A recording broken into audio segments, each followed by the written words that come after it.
আসসালামু আলাইকুম ভাই বোনেরা, কেমন আছেন? একটু বাস্তব কথা ধরে আপনাদের সামনে। মানুষ কখনো মানুষকে নয়, তার বাস্তবতাকে ভালোবাসে। টাকা থাকলে অপরিচিত ব্যক্তিরাও সম্পর্ক তৈরি করে, আর টাকা না থাকলে কাছের মানুষদের সাথেও সম্পর্ক ভেঙে যায়।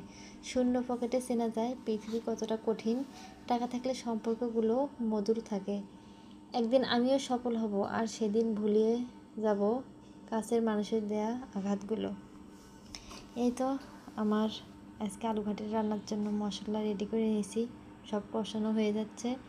মরিচ, পেঁয়াজ, লবণ, হলুদ, জিরা, মরিচের গুঁড়া সব কষানো হয়ে গেলে এই তো মাছ দিয়ে ভালো করে তরকারিটা কষে নেব। মাছের মাথা দিয়ে পেঁয়াজ মরিচ সব ভালোভাবে কষে নিয়ে একটুখানি ঝোল দিয়ে ভালো করে ফুটে তুলব। তার ভিতরে দিয়ে দেব ভেঙে রাখা আলুগুলো দিয়ে ভালো করে নাড়াচাড়া করে নেব, ভালো করে কষিয়ে নেব। কষানো হয়ে গেলে এটা ভালোভাবে ফুটিয়ে নেব। দিয়ে দেব হালকা একটু গরম পানি। তরকারির ভিতরে দিলে তরকারিটা তাড়াতাড়ি বলক ওঠে বা তরকারির স্বাদও বেড়ে যায়। এই জন্য তরকারিটা ফুটে নেব। এই তো আমার তরকারিটা একটু নাড়াচাড়া করে নিচ্ছি, এবার ঢেকে দিব। এই তো আমার তরকারিটা হয়ে এসেছে, তরকারিটা ফুটতেছে, আর একটুখানি জাল করে নেমে নেব।